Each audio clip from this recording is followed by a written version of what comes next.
Bienvenido a este canal donde hablaremos, desde los cimientos de la sociedad hasta el latido de cada individuo. El derecho es la fuerza invisible que lo impulsa todo. No es solo un código, es el motor del mundo. Adentrémonos al mundo del derecho. A ver, uno podría pensar que el derecho es, son solo palabras en un papel, ¿no? Leyes, códigos, sentencias, pero la verdad es que es mucho más que eso.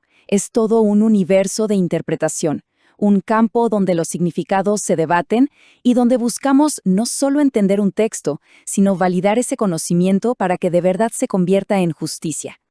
Y esta es la gran pregunta que nos va a guiar hoy, porque en serio, piénsenlo, detrás de cada artículo de un código, de cada decisión de un juez, hay una discusión enorme sobre cómo leemos, cómo entendemos y sobre todo, cómo decidimos qué es lo correcto, qué es la verdad en un caso concreto.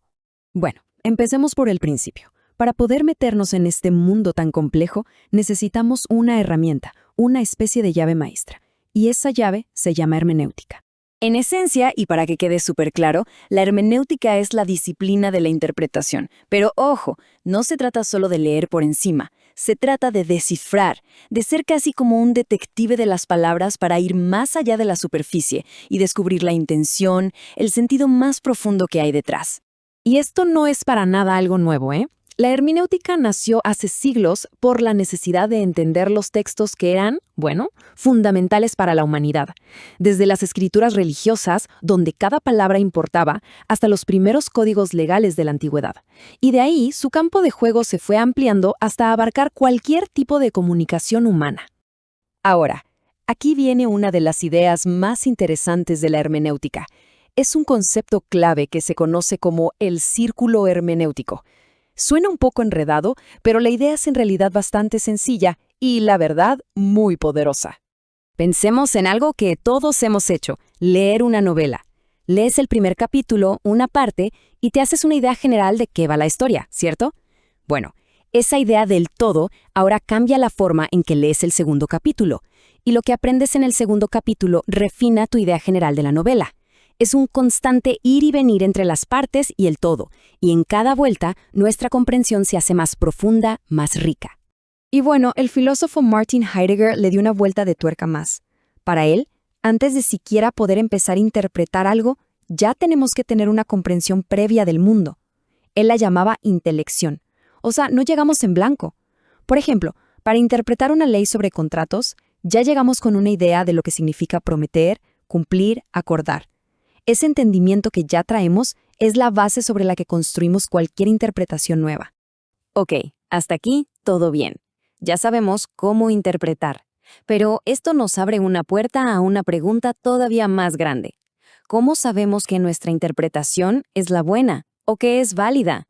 ¿Cómo distinguimos una interpretación genial de una simple opinión sin fundamento? Pues aquí es donde entra la epistemología.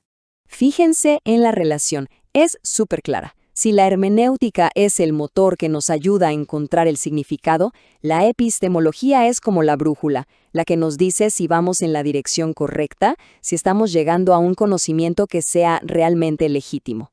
Dicho de una forma muy directa, la epistemología es la ciencia del conocimiento. No se enfoca tanto en qué sabemos, sino en cómo es que lo sabemos y, lo más importante, ¿qué hace que ese saber sea confiable y no pura especulación? Su trabajo, digamos, es ser la auditora de la verdad. Pone a prueba nuestros métodos, nos hace dudar de nuestras certezas y nos da las herramientas para poder separar lo que es un conocimiento bien justificado de lo que son, meras suposiciones o creencias. Entonces, ¿qué se necesita para que una simple creencia se convierta en conocimiento de verdad? La epistemología nos da 3 filtros, 3 criterios clave. Primero, tienes que creerlo, obviamente. Segundo, tiene que ser verdad en la realidad. Y tercero, y este es el punto crucial, tienes que tener una buena razón, una justificación sólida para creer que es verdad. Sin justificación es solo un golpe de suerte. Y ahora sí, vamos a conectar todos estos puntos. Vamos a llevar estas ideas, que pueden sonar un poco abstractas, al mundo del derecho, donde tienen consecuencias muy, pero muy reales. A ver, pensemos en este ejemplo tan sencillo que se usa mucho. Un letrero en un parque dice «Prohibido vehículos». La palabra vehículo parece bastante clara, ¿no? Pero, ¿qué pasa si una ambulancia necesita entrar por una emergencia? ¿Y qué me dicen de la patineta de un niño? El texto solito, la palabra vehículo, no nos da todas las respuestas. Es obvio que necesitamos interpretar. Y es justo aquí donde entra la hermenéutica jurídica. No se limita a leer la norma y ya. Lo que hace es investigar cuál fue la intención original de quien escribió la ley, en qué contexto se creó, qué principios generales del derecho, como la protección de la vida, aplican aquí. Todo eso para encontrar el significado más justo. Y la epistemología jurídica es la que le da el marco de validez a esa interpretación. Se pregunta, a ver, entre la interpretación que deja pasar a la ambulancia y la que la prohíbe, ¿cuál de las dos nos lleva a un conocimiento más justo y legítimo?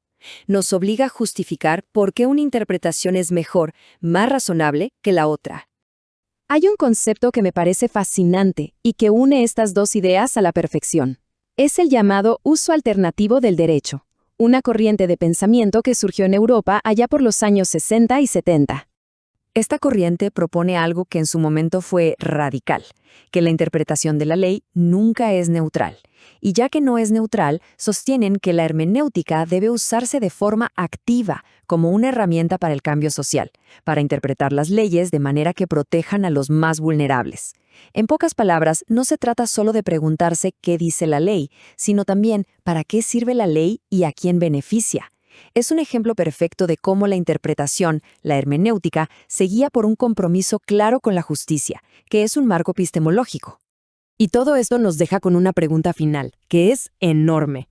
Si aceptamos que toda ley necesita un intérprete para cobrar vida, si su significado no está tallado en piedra, sino que se construye en cada caso, entonces la gran pregunta que queda en el aire es, ¿en manos de quién ponemos esa tremenda responsabilidad?